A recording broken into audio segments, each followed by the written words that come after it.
His daughter clung to his shirt as the elevator doors closed behind them.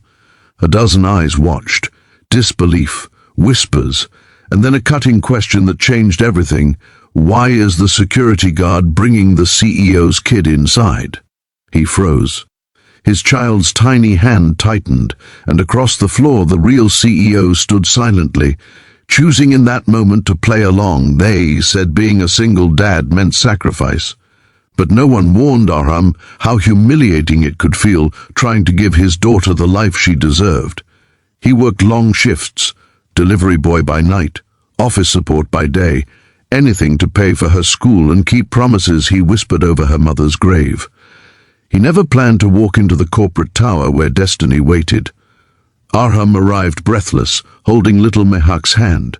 "Abu, my show and tell. I need to bring family," she'd said. And how could he refuse? She was all he had.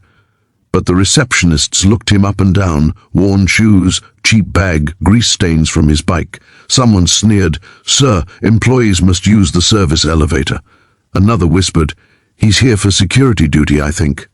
Mehak tugged, confused. "Abu, what does security guard mean?" His heart cracked.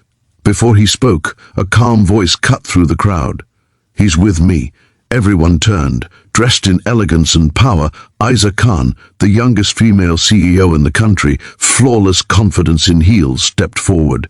She looked at Arham, eyes warm, unreadable. "He's the father of our special guest today," she said softly, resting a hand on Mehak's head. And for a moment Arham forgot how to breathe. Later in her office, Isa poured juice for Mehak, her expression thoughtful. "They shouldn't have spoken to you like that." "It's fine," Arham muttered. "I don't fit here. Or maybe they don't understand value," she replied. Somewhere between shared laughter over Mehak's crayons and quiet stolen glances, something unspoken sparked. But Arham knew life didn't offer fairy tales to people like him. He just didn't know this wasn't a fairy tale. It was fate, testing them both. That day, humiliation opened a door, and hearts that had long forgotten how to feel began to beat again. Arham didn't return to the corporate tower for days. Pride held him back. He didn't belong in her world, her polished floors and shining glass walls. He belonged to the streets, to late-night deliveries, to counting coins by dim light. Mehak asked often, "Will we see the nice lady again, Abu?" But he always brushed it off. Life had already taken everything once. He wouldn't risk letting someone become important again. But fate had other plans. Their next encounter wasn't in a fancy office, it was in the rain. He stood outside a pharmacy, drenched, holding his feverish daughter. Bike splashed muddy water, his hands shook, medicine was too expensive that month. His card declined twice. People stared but pretended not to see. And then, Isa's voice again, familiar, gentle. "Arham?" His knees nearly buckled. "Why here? Why now?" Without hesitation she paid the bill. "You should have called," she whispered. "You don't owe us anything," he murmured. "I don't do things because I owe," she said. "I do them because I care." Thunder rolled. His heart did too. She drove them home. Saw the tiny apartment, the damp walls, the small bed where father and daughter slept curled together. She said nothing, but her eyes spoke volumes, respect, admiration, pain for his struggle. And that night she couldn't sleep, because in his broken world she saw more dignity and strength than in all her wealth. Something inside her shifted, and there was no going back. Rumors started the moment he stepped into a company again.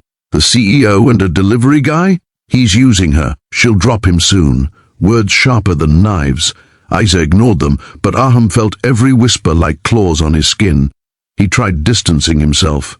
"Better hurt now than break later," he thought. "Our worlds don't match," she said one evening. "You deserve someone equal." Isa stepped closer. "Value isn't measured in wealth. I can't give you anything," he whispered. "You already did," she replied. "You showed me what love looks like. Silence, a breath, a heartbeat too loud." Before he could respond, Mehak ran into the room with her toy book. "Look, we're a family." She giggled, and suddenly everything became terrifyingly real. Love meant risk. Love meant pain. Love meant hope. The final storm came not from gossip, but from Isa's board members demanding she end the distraction. She faced them head on. I choose kindness, I choose humanity, and I will never be ashamed of who I care for. Then she walked out and found Aham waiting outside, eyes full of fear. You shouldn't risk your life for us, he whispered.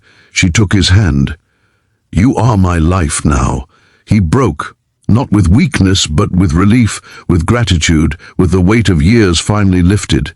He pulled her close, forehead resting on hers. Then I will spend my life proving you never made a mistake. And just like that, two worlds didn't collide. They blended. Mehak ran into their arms laughing, and the city lights witnessed a love story that wasn't about perfect people, but about broken hearts choosing each other anyway. In the end, love didn't ask if they matched. It asked if they believed. And they did. Sometimes the richest soul walks barefoot, holding a child's hand.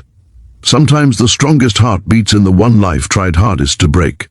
And sometimes the world mistakes a king for a god, until love reveals who truly protects, uplifts, and belongs. Because in the end, class doesn't define worth. Character does.